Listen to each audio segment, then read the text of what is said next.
if you watch some of these pieces, you can actually see them turning to dust before they hit the ground. A steel building doesn't fall into its own footprint because the plane hit another building a couple hundred yards away. I did not see a plane.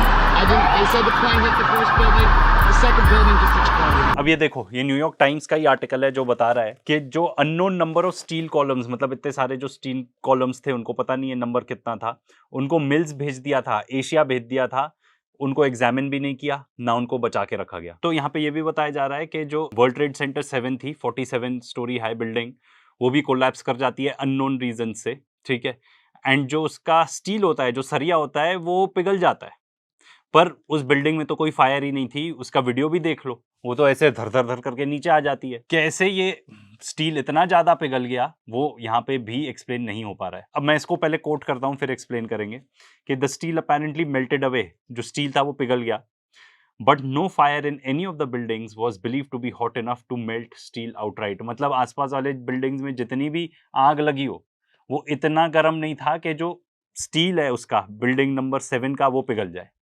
तो again कोई explanation नहीं मिल पा रही कि ऐसा हुआ क्यों। वैसे तो 9/11 के बारे में काफी रिपोर्ट्स बनी हुई हैं। One of them was by architects and engineers for 9/11 truth, and वो भी इस चीज से अग्री करते हैं कि भाई ये बिल्डिंग कैसे कोलैप्स कर सकती है। इस तरीके से कोलैप्स जितने भी होते हैं वो कंट्रोल्ड डेमोलिशन में ही होते हैं। एक और चीज जो सामने पाई गई कि भाई मोल्टन आयरन मिला था यहाँ पे वर्ल्ड ट्रेड सेंटर्स की लोकेशन पे। तो मोल्टन आयरन कैसे पाया जाएगा? अगर मान लो आपने एक्सप्लोजिव भी फिट कर दिया एंड ये जो आयरन है, मतलब स्टील, अगर ये पूरा ही पिघल गया, पूरा फट गया, तो आपको मोल्टेड आयरन मिलेगा। एंड ऑफ कोर्स ये तो हमने आपको पहले ही बता दिया कि एक्सप्लोजिव्स भी मिले थे वहां पे साइट पे, वहां पे जो वर्ल्ड ट्रेड सेंटर की डस्ट थी उससे। ये तो बहुत ही मजेदार बात थी कि बीबीसी ने 20 मिनट पहले ही रिपोर्ट कर दिया था कि जो वर्ल्ड ट्रेड सेंटर 7 है वो ऑलरेडी गिर चुका है। एंड वो खुद ही बता रहे हैं, बीबीसी खुद ही बता रहा है कि उन्होंने गलती से ऐसा रिपोर्ट कर दिया था।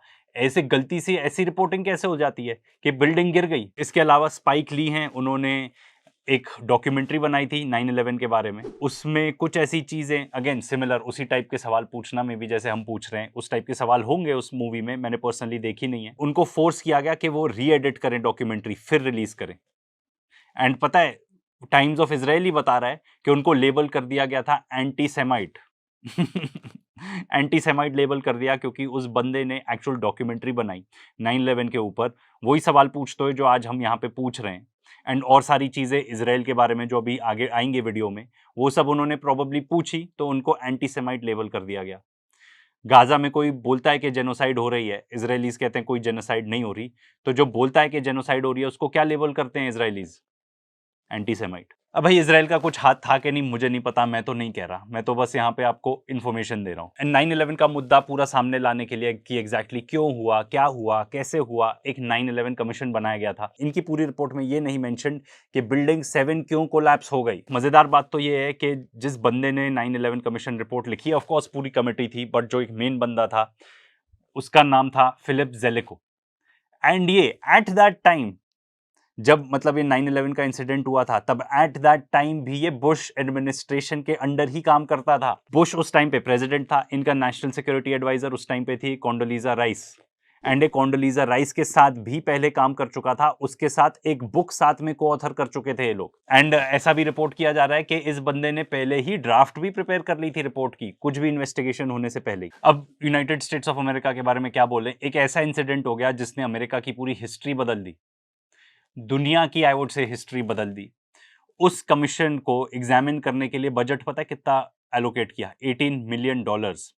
एंड जब वो मोनिका लुइंस्की का स्कैंडल याद है जो बिल क्लिंटन के साथ हुआ था, उसको इन्वेस्टिगेट करने के लिए इससे 13 गुना पैसा लगाया गया था। प्रायोरिटीज देखो इनकी, प्रायोरिटीज कहां पे। ठीक है, एक और चीज जो 9/11 कमीशन के बारे में बहुत ही जबरदस्त है, वो ये है कि at that time president and vice president Bush and Cheney तो अब नहीं रहे, मतलब कितने लोगों की जान ली होगी इस आदमी ने, डायरेक्टली नहीं ऑफ कोर्स, इनडायरेक्टली लाखों लोगों का खून है इसके हाथों पे।